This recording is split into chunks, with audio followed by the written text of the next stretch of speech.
Monsieur le représentant de Madame la ministre des Postes de l'économie numérique, Messieurs les directeurs d'entreprise, distingués invités, tout protocole observé, en vos rangs et grades respectifs, je voudrais m'acquitter d'un agréable devoir, celui de vous souhaiter la cordiale bienvenue dans ce sanctuaire 4, l'hôtel 2 février, plus précisément la salle Concorde, qui nous accueille pour ce prestigieux forum. Permettez que je puisse vous présenter le président du comité d'organisation de ce forum. Mesdames et messieurs, on va applaudir et je vous laisse sous la sagacité de monsieur Steven Keko, le président du comité d'organisation. Monsieur le représentant du ministre de l'Enseignement supérieur et de la Recherche, Madame la représentante de la Banque de la CEDEAO pour l'investissement et le développement, Monsieur le représentant du directeur général de l'autorité des réglementations des secteurs des postes et des télécommunications, RTP, distingués invités en vos rangs et qualités respectifs, Mesdames et Messieurs, bonjour. Honneur et encore mieux ce jour de présider l'organisation de la deuxième édition du Forum Télécom, qui marque l'anniversaire de l'Union internationale des télécommunications limitées, créée le 17 mai 1965 avec la signature à Paris de la première convention télégraphique internationale. Le comité d'organisation de ce prestigieux forum, par ma voix, voudrait vous souhaiter la bienvenue dans cette grande salle Concorde de l'emblématique hôtel 2 février, qui s'est encore une fois prêté à nous ce jour, après le salon des technologies et de l'innovation de l'ONU du 1er septembre dernier. Nous sommes à la fois très fiers et honorés de la confiance que nous a témoigné nos partenaires, l'autorité de réglementation des secteurs des postes et des télécommunications, je nomme RTP, et la Banque de la CEDEAO pour l'investissement et le développement, BIDC, en acceptant de parrainer ce forum.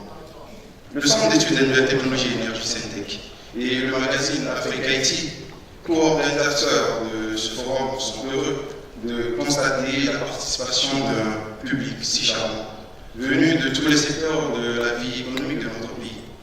L'édition, cette année, est consacrée au thème « Réduire l'écart en matière de normalisation ». L'élaboration des normes internationales est l'une des pierres angulaires de la mission de l'UIT. Les normes de l'UIT offrent une base commune au service de la croissance et de l'innovation et contribuent ainsi à accélérer la réalisation des objectifs de développement durable. Elles permettent d'assurer l'interopérabilité, d'effectuer des économies d'échelle et d'avoir accès à des marchés mondiaux. Elles couvrent de nouvelles perspectives dont profitent tous les acteurs du marché, qu'ils soient petits ou grands. Le thème de cette année ayant un caractère multidisciplinaire, cette journée se fera couronner par deux panels qui verront la contribution d'éminents experts de tous les domaines d'application des normes internationales dans notre pays. Le premier panel aura donc pour thème réduire l'écart en matière de normalisation, état des lieux de nos institutions. Le deuxième panel nous entretiendra sur le thème Mobile Money, la rencontre entre la téléphonie et les institutions financières. Nous espérons que cette rencontre servira à faciliter la participation de notre pays, le Togo, aux activités de normalisation menées par l'UIT et donnera aux experts locaux les moyens de participer aux activités de normalisation menées au niveau national, régional et international. Merci d'avoir M. Steven. Distingués invités en vos rangs et qualités respectifs, Mesdames et Messieurs, honorables invités, c'est un honneur et un privilège d'accueillir ce moment dans cette journée qui consacre la deuxième édition du Forum des Télécoms. En cette heureuse circonstance, je voudrais témoigner ma gratitude à l'RDP, à l'autorité de régulation et des postes et à la BIDC, la Banque pour le développement, pour la foi en la jeunesse togolaise. Il y a quelques années, le magazine Africa IT est né avec pour vision de contribuer à la vulgarisation des TIC. Aujourd'hui, l'aventure nous amène à créer et à perpétuer, grâce à ce cadre d'échange et de partage d'expériences entre professionnels et étudiants dénommé Forum des télécoms. La 4e révolution industrielle est aujourd'hui en marche, fusionnant les technologies et brouillant les frontières entre sphères physiques, numériques et biologiques. Le présent et l'avenir nous mettent face à la réalité d'une révolution qui a presque peiné à dire son nom dans notre contexte africain. Et soudain, la conscience collective oblige une meilleure appréhension et appropriation du phénomène des IT. Le Forum des télécoms ambitionne de placer au centre des débats les grands enjeux de l'heure en termes d'éthique, ce qui nous mène à vous réunir autour de 2 thématiques en cette journée mondiale de la télécommunication et de la société de l'information, à savoir réduire l'écart en matière des normes des télécommunications, le mobile money, la rencontre entre les banques et les opérateurs de téléphonie. S'agissant des normes au niveau international, la réglementation des communications électroniques ou les télécommunications internationales consiste à définir et à adopter les normes permettant de garantir le fonctionnement des services de télécommunications entre tous les pays. Cette réglementation internationale est du ressort de l'Union internationale des télécommunications, agence spécialisée des Nations Unies. Le manuel sur la réglementation des télécommunications, dédié par le projet Infodev de la Banque mondiale et de l'Union internationale des télécommunications, dont les objectifs suivants pour la normalisation des télécommunications. Faciliter l'accès universel aux services de télécommunications de base. Encourager les marchés concurrentiels pour promouvoir la prestation efficace des services de télécommunications, une bonne qualité de service, la mise en place de services de pointe et des tarifs efficaces. Là où les marchés concurrentiels n'existent pas ou sont défaillants, prévenir les pratiques abusives de la puissance du marché, telles qu'une tarification excessive et un comportement anticoncurrentiel des firmes dominantes. Créer un climat favorable à la promotion des investissements pour développer les réseaux de télécommunications. Accroître la confiance du public dans les marchés de télécommunications par l'application de politiques transparentes de régulation et d'octroi de licences. Protéger les droits des usagers, notamment les droits à la protection de la vie privée. Accroître la connectivité des télécommunications pour tous les usagers par la mise en œuvre de procédures efficaces d'interconnexion. Optimiser l'utilisation des ressources limitées telles que le spectre radioélectrique, les numéros et les priorités. Dans le domaine de mobile money auquel notre 2e panel est consacré et au-delà des effervescences que suscite la quantité du flux engendré, il s'agira de discuter des réglementaires de la BCAO, de la sécurité et surtout de l'interopérabilité des paiements qui constituent le nouveau challenge en la matière. L'interopérabilité auquel doit s'associer une intermédiation efficiente permettra à ce que les instruments de paiement du mobile d'un opérateur puissent interagir avec les instruments de l'autre et vice-versa. C'est-à-dire qu'un citoyen lambda disposant de l'argent sur son compte Flux, par exemple, pourra retirer son argent dans un point de paiement T-Money et vice-versa. En raison de la présence d'imminentes personnalités de la profession IT et de la volonté des participants d'échanger, notamment sur le sujet d'intérêt public, je suis persuadé qu'au terme de ce forum, notre domaine sera mieux connu et compris du public au Togo et que nous enregistrons des avancées notables. Merci. Nous allons devoir commencer les choses proprement dites. Je suis Emmanuel Sogadi et je serai là pour faire la modération présentation de ce panel, de ce tout premier panel. Et je voudrais vous inviter à suivre les échanges que nous aurons tout à l'heure sur le thème qui est réduit des écarts de normalisation dans le cadre de la journée internationale des télécommunications. On suit l'évolution des télécommunications, bien sûr. Il y a le fixe, ensuite les réseaux mobiles. Je m'attarderai un peu plus sur les réseaux mobiles parce que c'est l'avenir et c'est la technologie qui a le plus de pénétration en Afrique. Donc si on suit l'évolution des réseaux mobiles, donc ça a commencé avec la 2G, la 3G, maintenant la 4G. Toutes ces évolutions ont été normées par un institut, par un groupe qui s'appelle le 3GPP. Et 3GPP définit en fait les standards de chaque technologie. Merci à Mme Watson. Docteur, vous avez la parole. Merci, monsieur le modérateur. À mon retour, je voudrais saluer toute l'assistance et remercier les organisateurs pour avoir associé à cette grande fête de partage, de donner du recevoir. En arrivant ici, quand j'ai vu les télécoms, je me suis dit, mais qu'est-ce que le médecin vient faire là-dedans? Et pourtant, la médecine est l'une des structures dans lesquelles les normes ont eu droit de citer. En fait, qu'est-ce que c'est que la norme en matière de santé? La norme en matière de santé, c'est un concept qui définit les attentes que nous devons avoir d'une organisation ou d'une structure qui nous permettent que cette structure nous donne des résultats fiables, reproductibles, acceptables, accessibles à la population. Et lorsque vous arrivez dans un hôpital, vous attendez également à des services qui sont adéquats, spécifiques à cette structure. Et c'est en cela que les normes ont été définies en matière de la santé. Et je dois dire que l'objectif que l'on poursuit en définissant les normes de la santé, c'est d'améliorer la qualité des soins qu'on apporte dans ces structures. Améliorer la qualité pour que n'importe quelle structure que vous allez qui respecte ces normes, vous êtes sûr d'avoir un minimum de qualité dans cette structure. Il existe des organismes de normalisation en matière de la santé. Le ministère de la Santé définit des règles de normalisation.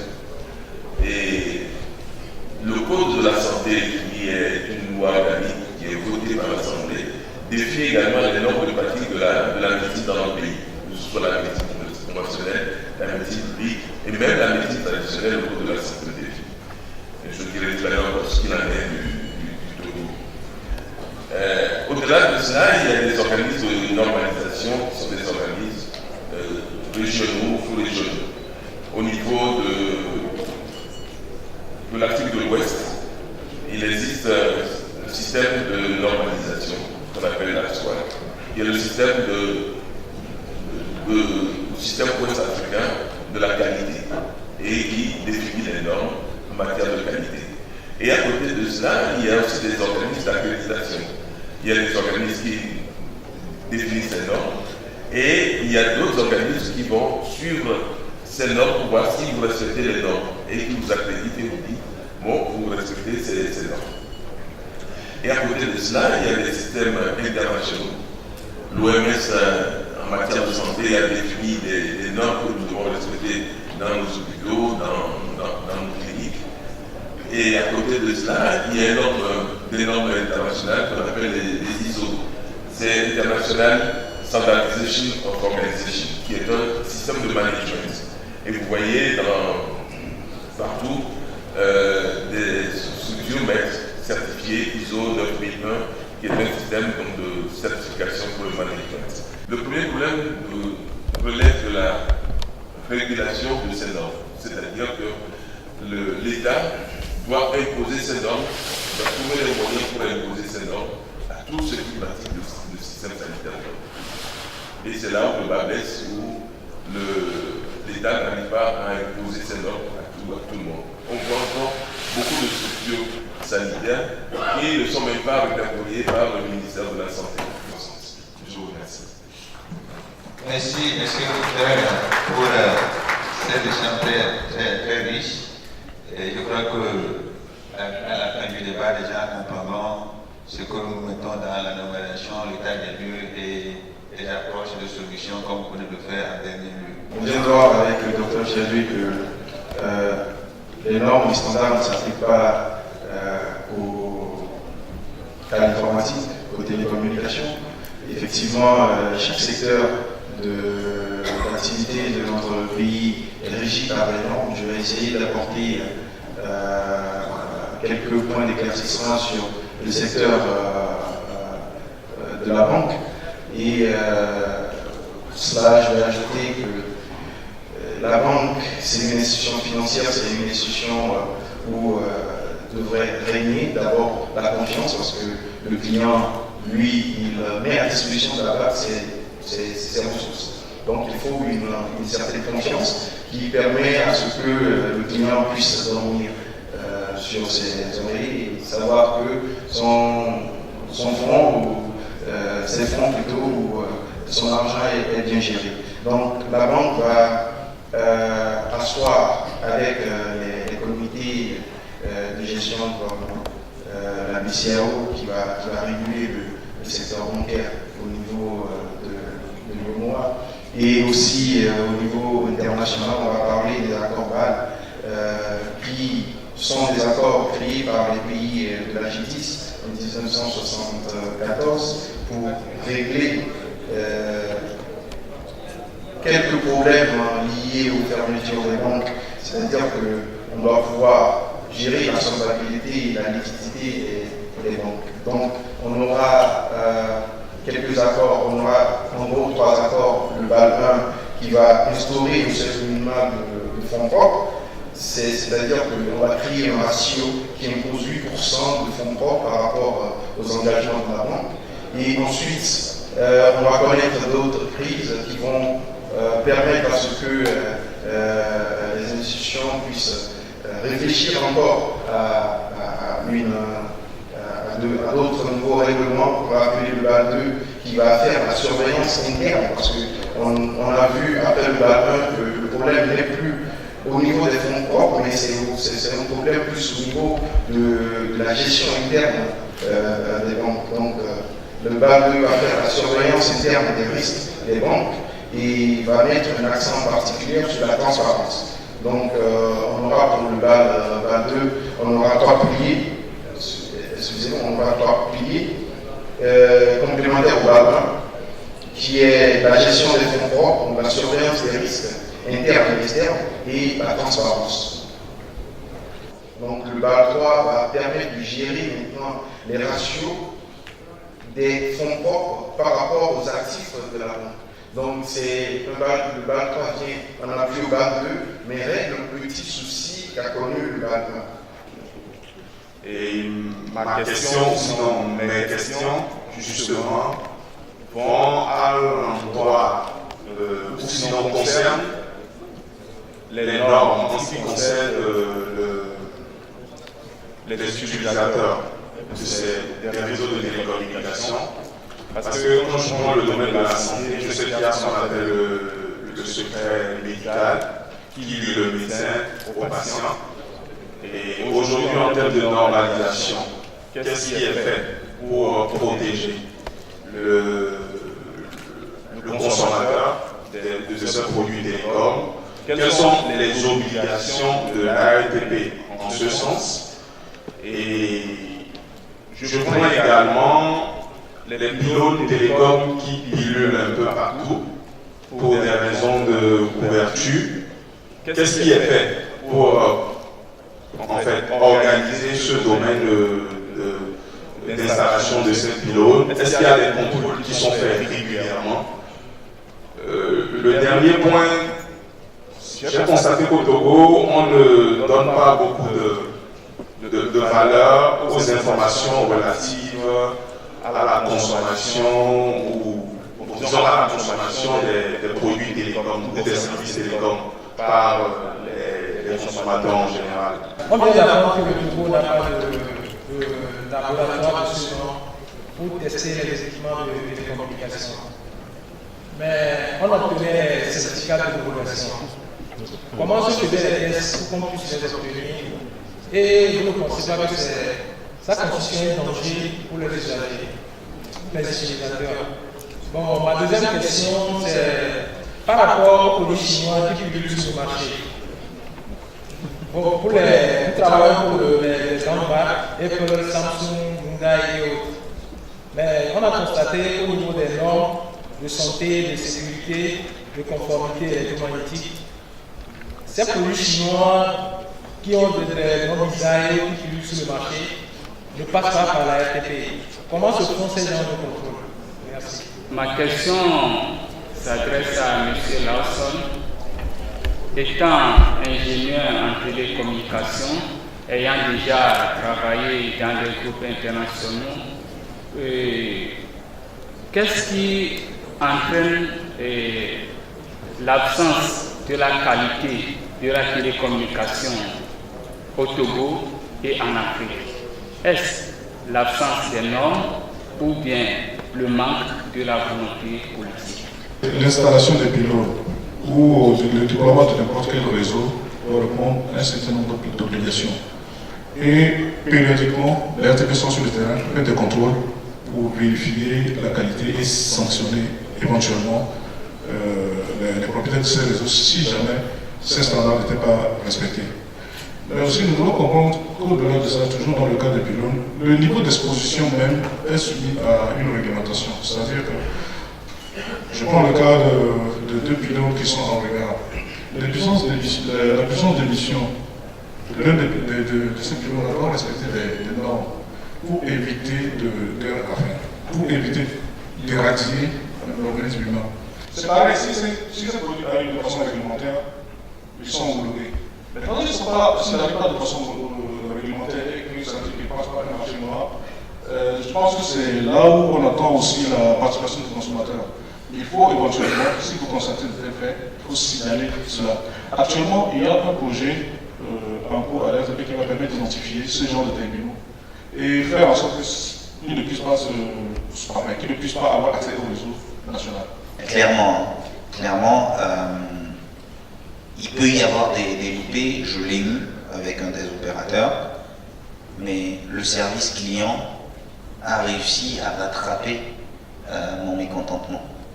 Et ça, je pense que c'est ce qu'on attend d'un opérateur également. C'est ok, il peut y avoir des loupés, on ne peut pas être installé en temps, en heure, personne ne répond, etc. Mais le service client doit être en mesure de rattraper peut-être des problématiques qui sont techniques. Ma première question va aller au docteur, le médecin, qui a dit que les normes en matière de la santé ont été adoptées depuis 2009, excusez-moi.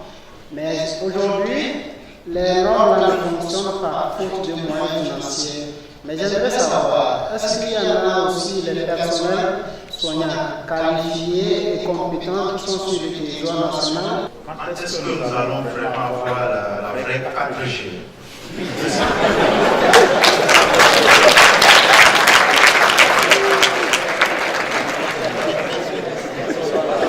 Alors, il y a une dernière personne qui est ici.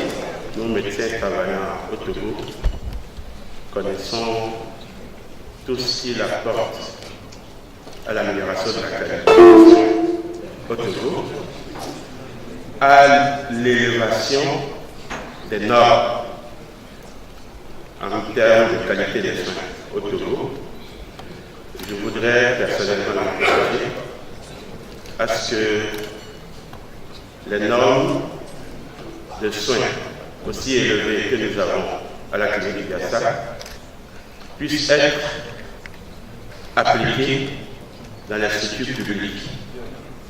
Je comprends aujourd'hui les préoccupations des uns et des autres, mais comme je le disais tout à l'heure, nous devons faire vraiment la différence entre la normalisation et la réglementation. La normalisation, c'est tout un processus d'élaboration de standards. Ça peut être de la référentiel national, si le référentiel national ou le référentiel international. Je disais tout à l'heure aussi que la normalisation est guidée essentiellement par le marché. voyez, quand vous avez la chance de participer aux travaux de normalisation, vous allez vous rendre compte que les gros contributeurs sont les gros opérateurs de télécommunications. Comme Huawei, Cisco, je ne sais pas qui c'est, eux souvent, qui sont les porteurs des initiatives dans la proposition des standards. Et ce qui est important à comprendre, c'est que quand, à partir du moment où l'industrie nationale n'est pas telle de développer, les exigences en termes de exigences nationales en termes de normalisation ne peuvent pas être les mêmes exigences que ceux de ces gros opérateurs de télécommunications. Maintenant, quand une norme ou un standard est arrêté, l'application au niveau national peut faire l'objet d'une réglementation. La réglementation du pays peut décider, par exemple, que pour l'utilisation des téléphones, je raconte n'importe quoi, si c'est un téléphone 4G qui doit être en mesure de faire de la 4G, de la 3G, de la 2G, bon, tout ça, c'est ce qu'on appelle la compatibilité existante. Mais la réglementation prévoit des mesures de qualité de service basées sur des indicateurs. Et c'est ces indicateurs-là, une fois évalués, qui permettent de sanctionner les opérateurs qui ne sont pas dans le coup par rapport à leur cahier de charge. Et c'est ce que nous, à la régulation, nous faisons. On a parlé de la 3G qui s'est fait progressivement par l'étape GPRS, et maintenant on a la 3G. En gros, la 3G, qu'est-ce qu'on a comme débit? C'est 114 K, si je ne me trompe pas, pour le mobile et 2 mégabits pour les utilisations fixes. Donc c'est pas une technologie qui nous permet de pouvoir consommer beaucoup de data, et on est obligé d'aller vers la 4G. Aller vers la 4G implique beaucoup d'investissements. Ça veut dire que la 4G fournit un débit de 100 mégabits sur le secteur de distribution, ce qui permet à ce qui demande aux opérateurs de pouvoir tirer des médias qui pourront distribuer cette bande passante. Donc, d'où le coût d'investissement dans le média. On a vu sur toute l'étendue du territoire des travaux qui ont pu déranger le parking de nos maisons et autres, les travaux de câblage optique qui a vu le jour depuis bientôt 5 ans. Donc, aller vers la 4G aujourd'hui, c'est des prérequis qui ont été faits, mais des prérequis qui ont eu un coût. Et vous savez qu'on est dans un monde capitaliste où l'opérateur doit faire effectivement du chiffre d'affaires, doit pouvoir donner de la dividende à ceux qui mettent d'argent en poche comme actionnaire. Et ça peut expliquer, on dit bien, ça peut expliquer le coût de notre connexion. Si on veut une connexion de qualité, je pense que c'est notre génération qui va en souffrir. Donc on va aujourd'hui consommer de la 4G. Quand on dit qu'il n'y a pas de la 4G, effectivement, il n'y a pas de la 4G partout autour. Ça, on se l'accorde. Mais il y a des endroits où la 4G est vraiment disponible, en fait. Oui, nous avons du personnel compétent, mais malheureusement, en nombre insuffisant. C'est là où le bas blesse. Si vous prenez la norme du Togo, dit que dans une maternité, on doit avoir une sage-femme 24 heures sur 24. Ce qui veut dire qu'il faut, dans cette maternité, qu'il y ait au moins 3 sages-femmes. C'est-à-dire qu'une travaille le matin, une travaille le soir et une travaille le jour. Si vous multipliez le nombre de maternités où on fait des accouchements simples par 3, vous voyez que le Togo n'a pas suffisamment de sages-femmes pour pouvoir mettre tout ce personnel à la disposition de la population. C'est ce que je disais, les insuffisances en ressources humaines. En équipement, même chose, nous avons des insuffisances qui font que dans nos structures, il n'y a pas tous les équipements nécessaires tels que l'exige la norme. Puisque la norme dit que dans telle structure, il y a un minimum de parties d'activité, minimum d'activité que vous devez faire, un minimum de personnel que vous devez avoir, un minimum d'équipement que vous devez mettre en place. Malheureusement, nous n'avons pas tout ça dans nos structures, que ce soit dans le privé, dans le public ou dans le privé. On va passer à une petite pause, on va partager un repas dans le hall, juste après vous visiter les stands.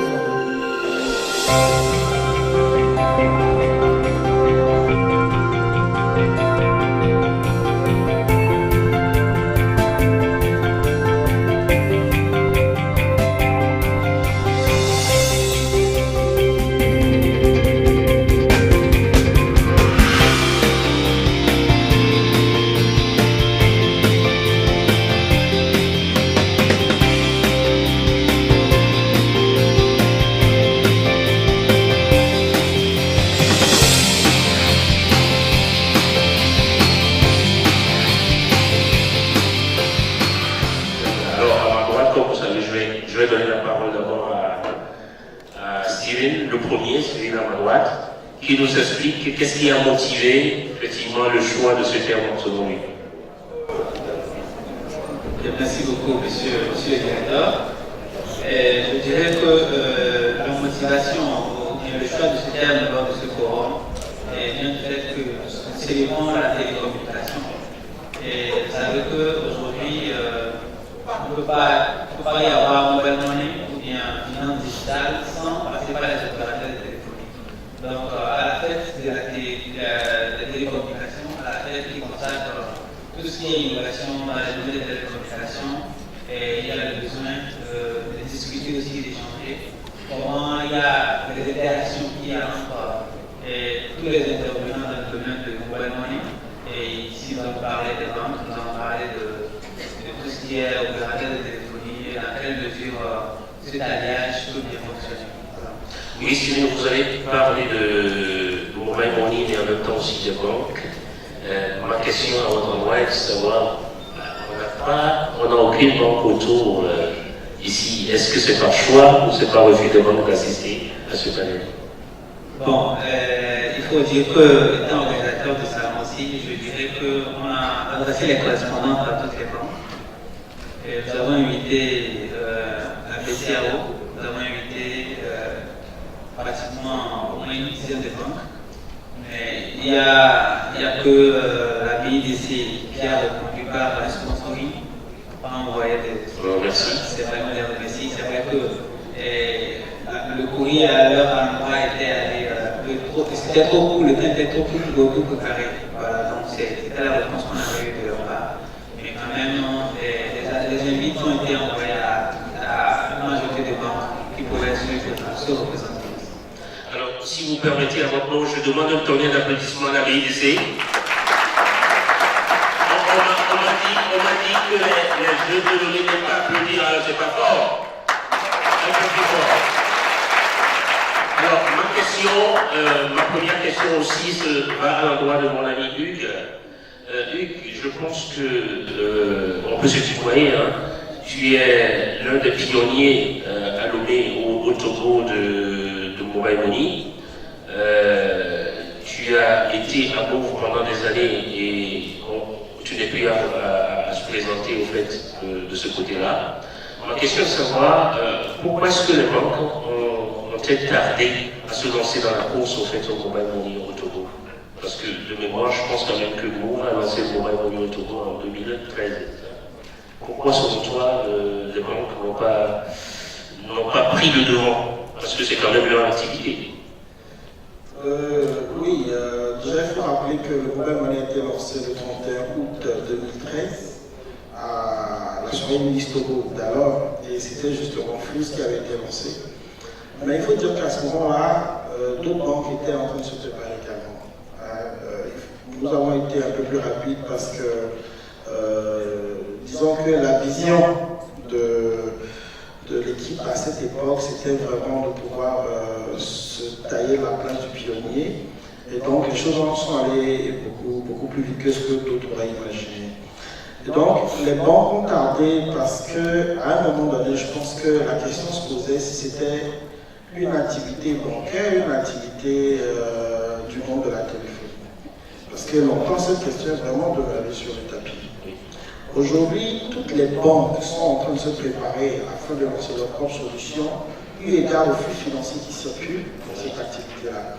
Beaucoup au départ, quand on lançait Flux en 2013, se disaient voilà, c'est un pass additionnel. C'est un service à valeur ajoutée additionnelle qui peut-être a ressemblé à, je ne sais pas, à SOS ou des choses comme ça, qui serait un petit quelque chose dans son coin. Or, aujourd'hui, on se rend compte que c'est une activité qui a occupé sa place. Beaucoup de prestations ont été développées, adossées justement à ce service-là, qui permet de faire des paiements rapides à distance, qui évite tous les contacts. Et donc, je pense qu'à l'époque, les gens n'avaient pas forcément cette vision, cette lecture de la chose. Et donc, les gens ont pris leur temps, voilà. Et donc, ceux qui peut-être ont été peut-être un peu plus malins ou bons endroits, on finit par. Sinon, je vous dis que il y avait des banques qui se préparaient aussi. Je peux même vous dire que malheureusement, il y en a qui, depuis 2013, n'ont pas lancé jusqu'à présent. Voilà. Donc, oui, après, il faut peut-être avoir les bonnes personnes. Ceci dénote quand même, il faut le dire, de la frilosité des banques, certainement chez nous. Alors, ma question est à M. Steven de la RTP. Ça ne sortira pas d'ici.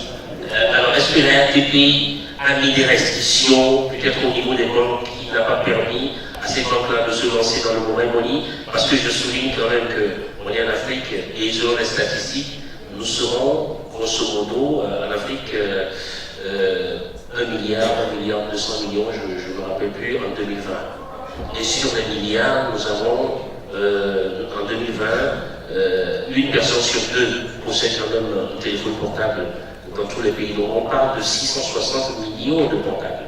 On s'en dit quand même que la banque est dans nos poches partout.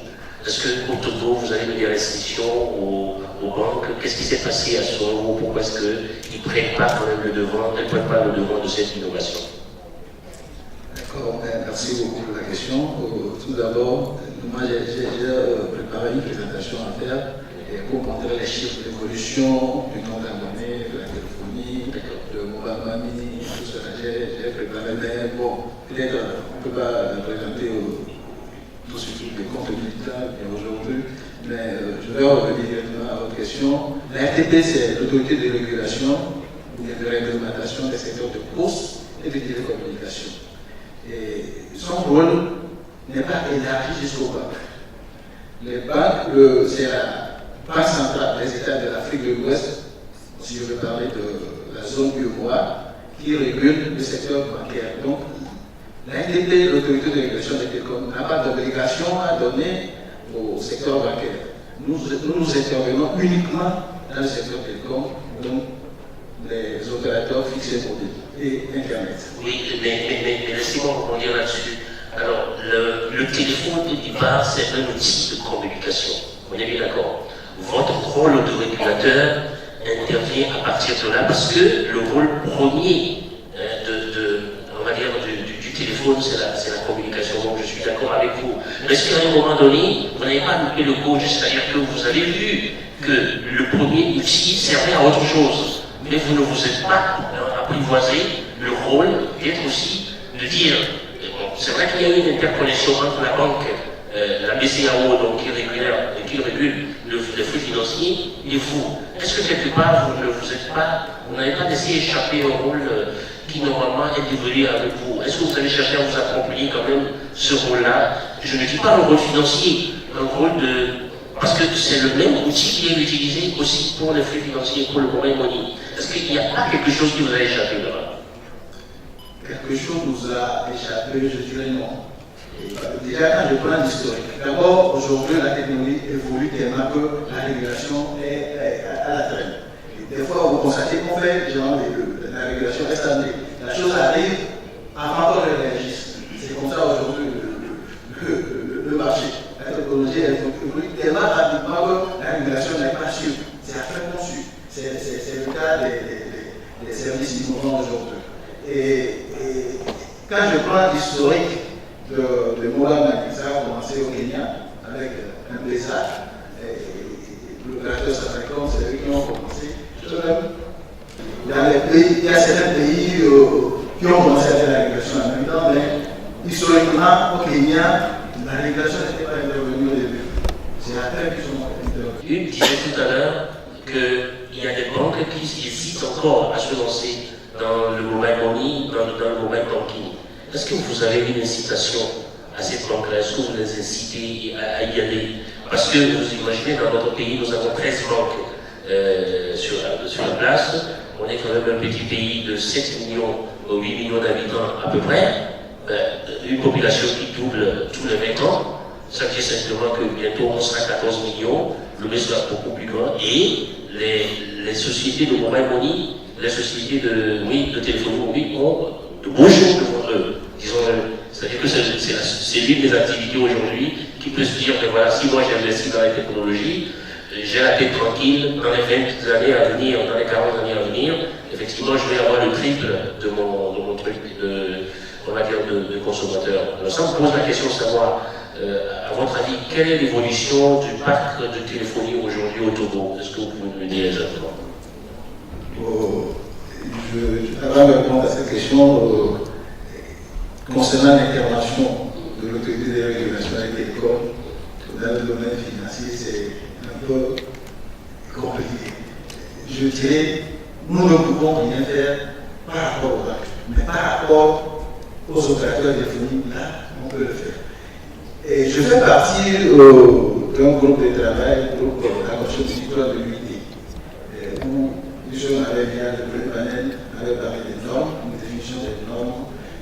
Dans notre groupe, il y a cette question aussi des services mobiles, des services financiers mobiles. En avril passé, on a adopté des recommandations sur ces services. Il y a un focus group qui regroupe tout le monde entier qui traite des services financiers mobiles. Bon, en général, services financiers numériques, donc mobiles aussi dedans. Il y a une recommandation qui a été adoptée, mais il y a certains pays qui ont mis des réserves. Quand je prends par exemple les États-Unis, parce qu'ils se disent l'UID, c'est lui qui régule les télécoms en général.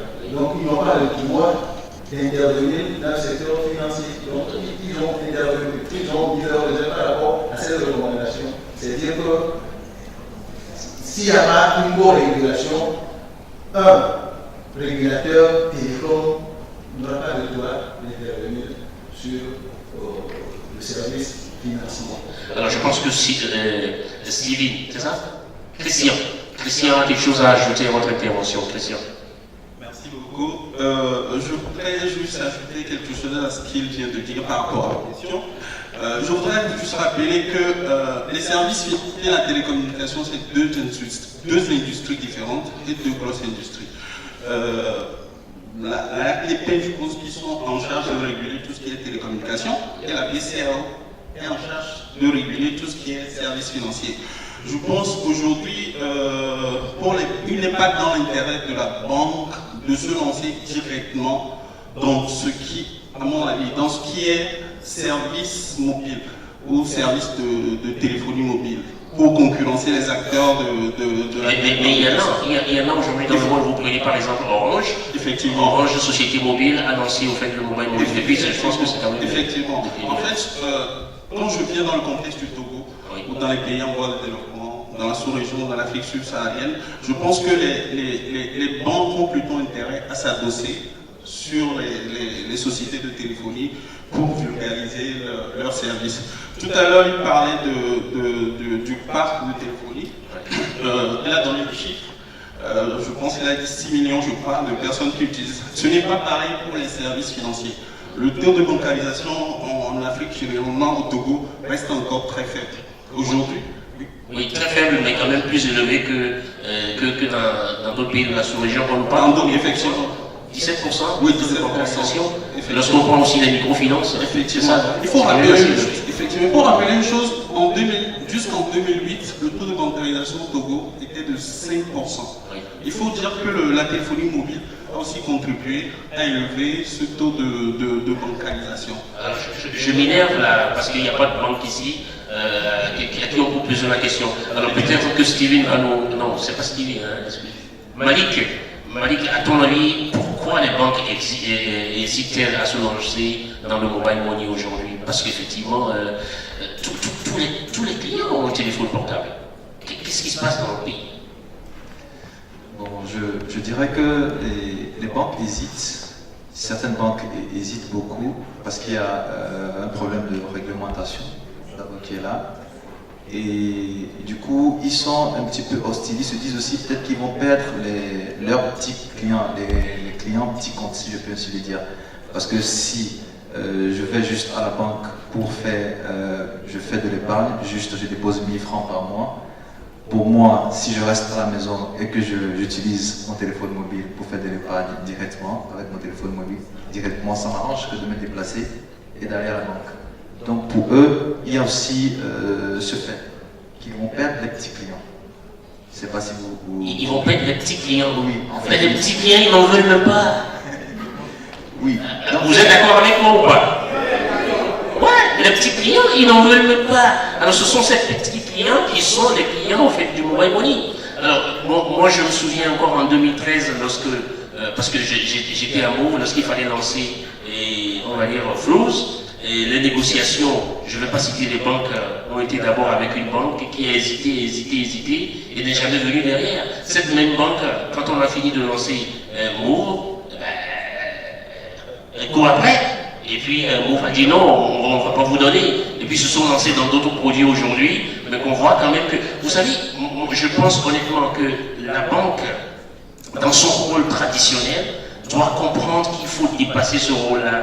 Parce qu'il y a de l'argent à faire ailleurs. L'argent est chez le client, est chez le paysan, et à Saint-Cassé, et à Mondouri, et au Las Kilomètre, effectivement, qu'il faut chercher ces banques. Et je me demande pourquoi ils hésitent encore. Si un banquier dans la salle, il peut venir, hein, ça ne me dérange pas. Je ne pense pas que les banques ne veulent pas accompagner le mobile money. Mais vous savez, la banque traite de l'information sensible. Il y a un certain nombre d'éléments de sécurité derrière qui pourraient permettre à ce que des intrus puissent introduire le système d'information de la banque. C'est plus une crainte sécuritaire. J'entends Hugues qui dit non. C'est d'abord une crainte sécuritaire qui empêche aujourd'hui les banques d'avancer vers là. Mais je pense que toutes les banques aujourd'hui sont convaincues des normes sécuritaires qui entourent le mobile money et même la banque digitale, où vous allez voir EcoBank qui est bien avancée, la BO aussi qui a lancé récemment son application mobile. Et moi personnellement, c'est un truc qui m'avantage parce que faire un transfert de mon compte courant vers mon compte prépayé, c'est ce qui me permet de pouvoir payer mes certifications sur Internet, parce que je ne suis plus obligé de lier mon compte courant ni à un compte PayPal ni au lien HTTPS du site e-commerce. Oui, merci beaucoup, on l'applaudit encore une fois, on le raccompagne. Est-ce que ce ne sont pas des blocages que les banques se sont mis depuis des années, se sont vus doubler? Nous avons connu la microfinance, la mésofinance et le mobile money qui va plus loin, mais qui va partout. C'est ça. Les banques, permettez-moi, hein, si je suis un peu... Les banques ont toujours été dans leur logique où tout le monde est assis au bureau et puis le client vient, si vous voulez. Allez chercher l'agressivité commerciale et la banque. C'est pas le boulot. Ça, je fais deux. Ils ne savent pas le faire. Ils savent le faire, oui ou non? Ce qui est sûr, quand vous regardez sur le terrain, l'agressivité de la banque ne fait pas le poids face à ce que les opérateurs télécoms par exemple font. Un exemple parmi d'autres. Comme l'a dit Steve tout à l'heure, les banques ont lancé leur propre solution mobile. Certaines banques l'ont lancé, bien que des données sensibles aient été manipulées ou bien soient manipulées. Non, le problème n'est pas là, mon homme la vie, parce qu'à aucun moment on aurait appris, je parle sur le contour de la RTP, qu'un compte d'un client a été hacké à un code USSD. USSD ne vous donne pas accès aux données jusqu'à ce qu'on parle de manipulation non autorisée via USSD. Peut-être que je vous parle d'un banking, on on aura peut-être des hackings à travers le code du SSD, on sait. On va lui poser la question tout à l'heure, il est spécialiste de sécurité. Et donc, je pense que non, c'est plus une question d'agressivité qu'autre chose, à mon humble avis. Je dis ça parce qu'effectivement, ça fait 6 ans que le Mobile Money est lancé au Togo. Nous avons cohabité, nous avons travaillé longtemps avec beaucoup d'institutions bancaires. Et lorsque vous regardez la façon dont les choses vont, dans ce domaine en particulier, hein, je n'ai pas la prétention de juger une banque sur ses compétences, autre mesure. Mais quand je parle de tout ce qui se fait sur le Mobile Money, on voit clairement que ce n'est pas vraiment leur tasse de thé. En 2012, avant de lancer Fuso Togo, nous avions fait une mission au Nigeria, sur Etisalat Nigeria. C'était une mission d'imprégnation où nous étions censés, les Togolais, aller apprendre comment ça marche. Parce que le Nigeria avait lancé avant nous. Nous avons fait une semaine au Nigeria sans pouvoir faire un seul dépôt. Sans pouvoir faire un seul dépôt. Nous étions 3. Pourquoi vous n'avez pas fait le dépôt, il n'y avait pas d'argent? Nous sommes allés dans les banques, dans les boutiques de Mobile Money à l'époque. On fait, ah tiens, ce truc-là, ça marche pas. Ah tiens, il n'y a pas réseau. C'est bizarre. En réalité, la banque a, permettez-moi de citer quand même, hein, parce qu'il s'agit de la banque a plusieurs produits dans le même style. La banque n'ira pas faire un focus particulier sur celui-là. Parce que, entre-temps, si quelqu'un veut envoyer de l'argent, il a toujours RIA, Western Union, MoneyGram. Enfin, la liste, elle est longue. En revanche, les opérateurs téléphoniques, quand ils lancent une solution, ils n'ont que celle-là. Non, je pense que toi et moi, on sera d'accord parce qu'on a été dans la même activité depuis. Là où je te rejoins, je pense que les banques n'ont pas vu venir le mobile money. Tout à fait. Ils n'ont pas vu venir. Parce qu'une banque, je vais dire, moi je me souviens, il y a 10 ans, quand je suis arrivé au Togo, et puis bon, j'ai mis de l'argent à la banque, un peu de sous, hein, je vais dire des miettes, et j'ai demandé à mon banquier, mais écoute, ça fait 2 semaines que j'ai mis l'argent là-bas, tu m'as jamais appelé pour savoir, est-ce que me proposer un produit? Il m'a dit, mais non, écoute, nous, chez nous, avant d'appeler un client, il faut que ça soit au minimum 150 millions. J'ai dit, ah bon, donc vous prenez des gros clients. En réalité, lorsque vous prenez le mobile money, on sait tous au fait que l'argent qui est derrière, c'est 1000 francs, c'est 500, c'est 10 000, mais les opérations sont montées de mois après mois. Quelle a été l'évolution pour vous au fait au niveau de Flows? Comment vous avez commencé par combien pour atteindre combien à un moment donné, pour ne pas trahir mon secret? Ok, je vais plutôt répondre de cette façon. Aujourd'hui, par mois, sur l'ensemble des comptes Mobile Money, il circule près de 100 milliards de francs CFA. 100 milliards de francs CFA de transactions. Je trouve que, comme il a dit, je pense vraiment que les banques ne sont pas des structures de proximité. Et du coup, je me dis, si la banque met une solution digitale en place, ça sera destiné à qui? Toujours aux gros clients. Bon, donc les petits clients, bien ceux de basse classe seront toujours là. Donc, en fait, je ne pense pas que ça les intéresse vraiment. Mais ils veulent profiter de l'interactivité avec les opérateurs mobiles pour garder leur sous. Parce que, comme vous le savez, si ce que tu veux faire de créer de la monnaie virtuelle, quand il y a la monnaie virtuelle, il y a un équivalent sur un compte bancaire. Parce que l'opérateur mobile ne crée pas de la monnaie. C'est la banque qui crée. Donc, quand vous avez une monnaie virtuelle, il y a forcément un équivalent à la banque. Donc, peut-être qu'ils veulent aller se satisfaire avec les dépôts que les opérateurs font chez eux. Mais je ne pense pas que ce soit vraiment le côté sécurité qui...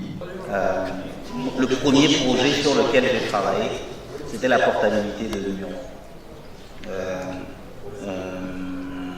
Qui, chez un opérateur français SFR. Je suis très surpris d'entendre que le coût de la mise en place de la portabilité des numéros sera non bénéficiaire au client final, c'est-à-dire aux abonnés. Il y a un certain coût des équipements, mais moi je vous parle de quelque chose qu'on a mis en place en 2006, 2005. Aujourd'hui, on a de la virtualisation pour mettre en place les mêmes types de serveurs. Ça ne coûte rien. ça coûte un disque dur. On n'achète même plus de serveur. On n'achète même plus, ça peut être dans le cloud. Ok, il y a le coût d'acquisition des logiciels, etc. Mais au final, le gagnant dans tout ça, c'est l'opérateur.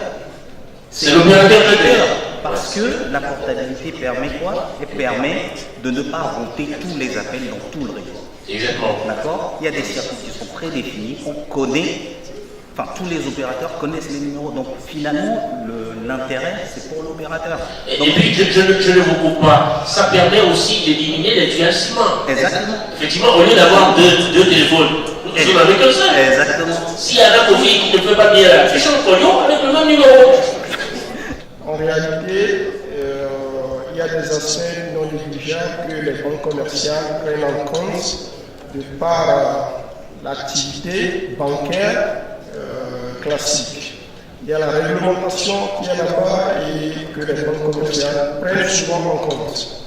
Si pour une banque, son activité principale est la collecte du dépôt auprès du grand public, et mettre ces fonds à disposition du même grand public par des services. Et cette activité est réglementée par le régulateur qui est la Banque centrale. Et maintenant, cette même banque doit rentrer dans un secteur mobile money qui n'est pas totalement réglementé et qui peut causer des dommages à cette banque parce qu'elle traite des données extrêmement sensibles. Et elle est également assujettie à beaucoup d'autres réglementations politiques et connexes. Vous avez la possibilité, même aujourd'hui, de pouvoir transformer, on peut même transformer un jour le airtime en monnaie si on a envie. Il suffit simplement de décider. Mais les banques, vous avez dit, mais non, on ne peut pas, parce qu'on traite des données extrêmement sensibles. Ils sont tellement sensibles qu'il ne faut même pas y toucher. Et à partir de là, en fait, nous n'allons pas être sensibles, mon cher ami. Mais bon, je vous remercie, mais comme on est un peu accueilli par le temps, je pense que les jeunes qui sont là ont besoin de savoir une chose, et je vais poser la question à eux, à Steven, à Malik, etc. Ils ont besoin de savoir comment est-ce que le mobile money, la démonétisation, le mobile money, c'est ça, peut apporter aujourd'hui, peut être source d'emploi pour eux. Mettre à disposition Flows Outils Money dans une boutique, c'est toute une chaîne d'emplois qui ont été créés, ne serait-ce que déjà chez les opérateurs. Il faut prendre ceux qui s'y connaissent, ou du moins ceux qui doivent penser à la chose, c'est des équipes. Ensuite, une fois que le produit est prêt, il faut des vendeurs. Aujourd'hui, on vend bien des gens en auto qui viennent au bloc des opérateurs, qui doivent vendre les produits disponibles dans les boutiques. C'est de l'emploi également qui est généré. Des boutiques, des gens, des initiateurs d'activités, des boutiques qui ne font que Flows et Outils Money sont également. C'est-à-dire que le monsieur là, il se retient dans mon quartier, il n'y a pas Flows de quartier. Tout le monde connaît le grand marché de Lomé, n'est-ce pas? On parle de mobile money. Je pose la question de savoir, vous savez tout ce qui est arrivé, je pense en 2011, le marché a brûlé, n'est-ce pas?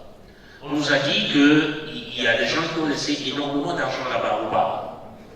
Vous avez appris oui ou non? Bon. Et l'argent n'a pas été épargné par le feu. Ça a brûlé, on est d'accord. J'aimerais voir un jeune qui se lève le matin. Parce que je me souviens, il y a 25 ans, lorsque EcoBank a été créé à Zitone aujourd'hui.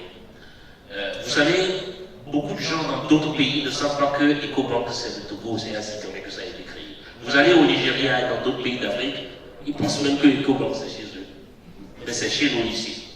Pourquoi il n'y a pas un jeune qui se lève le matin ou le soir avec son mobile money, avec du virtuel dedans, 10 millions de virtuels par exemple? Tu vas chez la dame, mais tu lui transfères 10 millions sur son compte mobile money et tu lui prends ces 10 millions, tu mets dans la poche. C'est pas possible. C'est quoi? C'est braquage ou c'est quoi? Bon, je parle de 10 millions, mais c'est beaucoup, hein? Non, c'est beaucoup. Mais ça peut être 10 000 francs, ça peut être 100 000 francs. Est-ce que c'est pas possible au lieu d'aller faire yes, je ne sais pas, d'aller prendre l'argent. Dis-moi, monsieur Lonsant, est-ce que ça, c'est pas possible? Est-ce que tu as une commission? Je viens le soir. Bon, comme le tontinier vient le soir, je viens aussi le soir, et je prends son argent, et je lui mets du mobile money. Les kits, parlant de mobile money, il y en a de plusieurs types. Ceux qui n'ont pas souscrit, ceux qui ont souscrit, ceux qui servent pour le e-commerce, ceux qui servent pour le m-commerce, ceux qui servent pour ceux qui servent pour des mots de retrait consort. C'est juste de s'asseoir et de définir quelles sont les implications d'un pareil kit. Alors, je prends un groupe de 10 jeunes qui vont vers mon petit money demain matin, qui disent écoutez, on va faire un truc comme ça rapidement, on définira quelles sont les habilitations, on leur donnera des kits configurés comme tels. En fin de journée, les jeunes vont vers les dames au marché, qui t'a récupéré 50 000, en lui transférant sur son compte, qui fait 5 000, faire des allers-retours. Parce que pendant 10 000, un coup, le jour, on ne sait pas. En revanche, faire des allers-retours, et ça devient une business sur lequel, à chaque opération, le jeune gagne sa commission. C'est tout à fait possible. Rien ne bloque, mais absolument rien ne bloque. Alors, moi, je m'appelle M. Abalo. J'ai ce kit-là, et j'ai une vingtaine de dames au grand marché qui font en moyenne 50 000 francs ou 100 000 francs par jour de chiffre d'affaires. Moi, j'ai ma belle-mère qui habite à Bata. Au lieu de traverser tous avec son argent Minébourg qui a peur, elle sait bien faire flouze. Je vais le soir, je prends son argent, je lui donne du virtuel, et elle part à la maison. C'est quoi le problème là-dedans? Et permettez, je vous donne cet exemple. À Tapon, il y a un marché de tomates. Les dames les plus puissantes du marché des tomates ne vont plus au marché avec de l'espèce. Les dames, elles envoient l'argent par mobile money, elles viennent les mains vides. Elles prévoient quand même 10 000 francs pour le braqueur en cas de braquage. Est-ce que vous pouvez applaudir cette idée ou pas? Je parle du grand marché de Lomé. N'allez même pas au grand marché de Lomé, regardez les marques de quartier. C'est l'historique même de la banque, ça. Au Ghana, actuellement avec MTN, vous pouvez faire du prêt sur votre mobile money. Et pourtant, au Togo ici, je ne pense pas que cela se passe. Par exemple, vous avez un cas d'urgence que vous voulez faire un prêt. Et là, ça ne se passe pas. Je voudrais savoir si on ne peut pas faire ça au Togo pour les jeunes, s'il vous plaît. Vu qu'aujourd'hui, nous sommes dans le monde de la virtualisation, comme on est en train de parler ici, mais beaucoup de personnes ne sont pas sensibilisées. Qu'est-ce que les opérateurs ou, je dirais bien, les gens de la RTP font pour sensibiliser plus de population vis-à-vis de cela?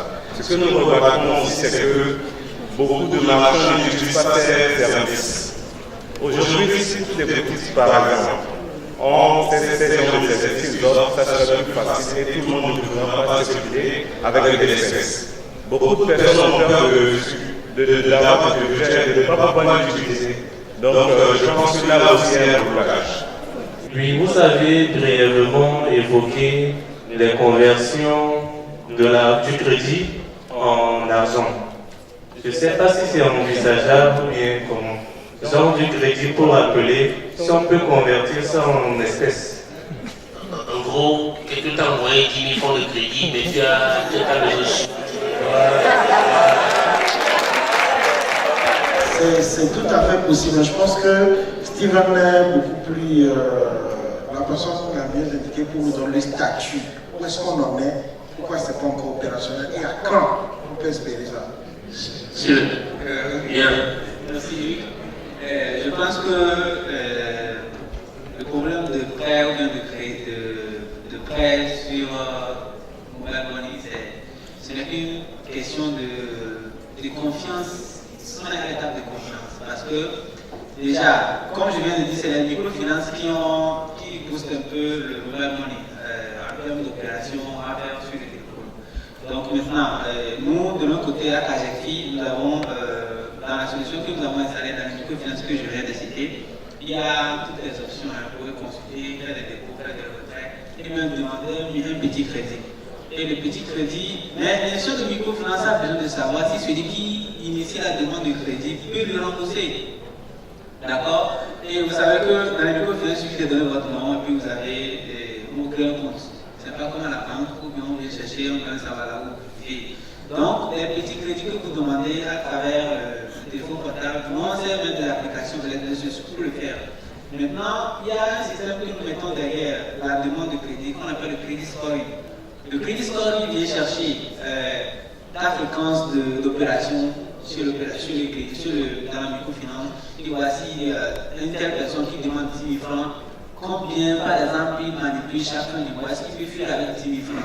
Ou bien est-ce qu'il peut refuser de payer 5 000 francs de crédit qu'il a prêté? Donc, je pense qu'au Ghana, ils ont dépassé cette logique où ils se disent, bon, c'est l'opérateur qui le fait sûrement qui n'a pas une micro, qui ne s'adresse pas sur une microfinance pour faire le prêt. Il le fait directement. Il le fait directement. Le serveur qui gère les comptes de téléphonie, les numéros là, les comptes de crédit, sont différents des serveurs qui gèrent les mobile money. Et les comptes mobile money, lorsque l'opérateur fait des transactions ou sur le compte mobile money, c'est des rapports qu'il faut tout le temps envoyer à la DCA parce que c'est de l'argent qui est créé. Et là, il y a une banque qui est garante de ce flux-là, même s'il y a un franc en circulation, il y a une banque qui est garante de ce fonds-là. Donc, alors que pour les crédits de communication, c'est le travail traditionnel de l'opérateur.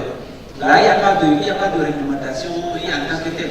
Bon, en ce qui concerne l'argent, le flux financier qui sort là, les banques sont. Il y a plus de rigueur de ce côté. Donc, on ne peut pas dire qu'on crée de la monnaie à partir du crédit de téléphone. C'est vrai que cet argent que vous déposez pour acheter des crédits, mais ça s'arrête là. Je voudrais terminer pour remercier les organisateurs de ce forum et les encourager à en faire de plus. Merci. Merci beaucoup. Votre mot de fin, Malik.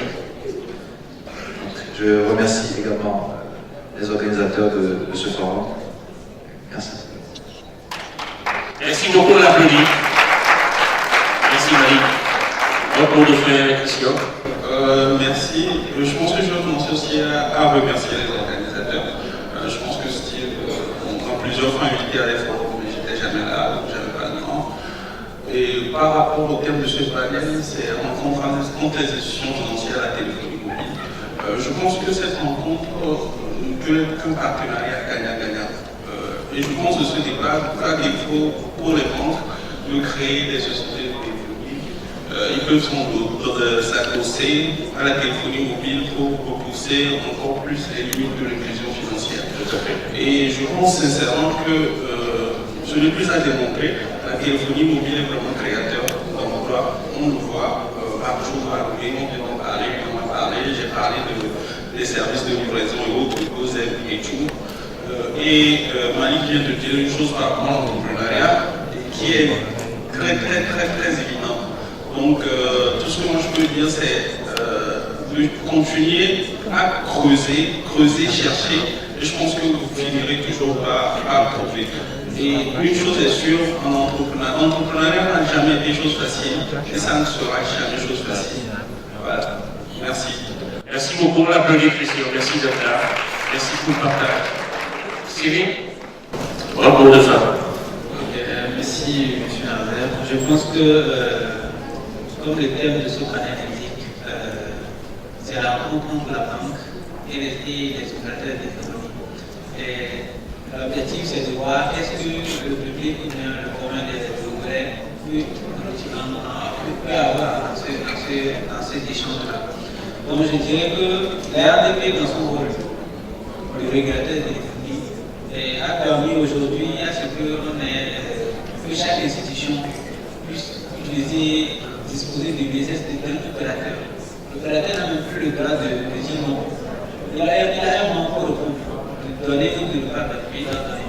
Donc les institutions des banques maintenant peuvent aujourd'hui s'affranchir de ce monopole des opérateurs téléphoniques pour lancer des services de mobile money. Aujourd'hui, T-Money c'est peut-être collé à Togocel, mais on peut créer son mobile money. D'accord? Et puis aider la population dans un domaine donné. Donc, j'aimerais aussi dire merci au public qui est là aujourd'hui pour leur dire que c'est une aventure que nous allons continuer. Il y a, avant la fin de l'année, nous aurons aussi le salon de technologie, comme on l'avait fait l'année passée. Il y aura le salon de technologie de Lomé, on va encore les inviter, nous aimerions qu'ils soient très bons aussi. les être si nombreux comme aujourd'hui. Merci. Applaudissez Sylvie pour son courage.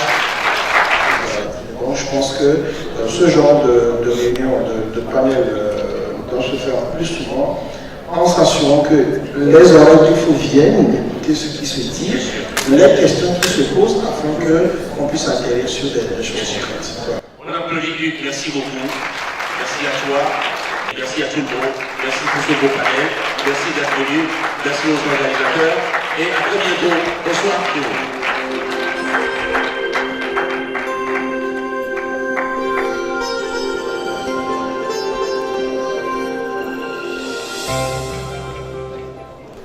Il n'a jamais été démontré clairement qu'un compte mobile money a été hacké par un fraudeur. Il existe des fraudes, mais à chaque fois, c'est la crédulité de l'utilisateur qui est sollicitée. Il faut garder à l'esprit que, comme on est en technologie et on peut faire des requêtes qui n'aboutissent pas. Je veux dire, des soucis techniques, oui, c'est des choses qui arrivent. Mais inconvénient en tant que tel pour l'utilisateur, non. Un utilisateur avisé n'a pas de problème à utiliser son portefeuille mobile. En revanche, les personnes les plus crédules, les personnes qui se laissent tenter par l'appât du gain facile, oui, ils peuvent se faire avoir par d'autres personnes plus futées. Mais sinon, non, il n'existe pas. En tout cas, à notre connaissance à ce jour, on ne peut pas parler d'inconvénients sur le mobile.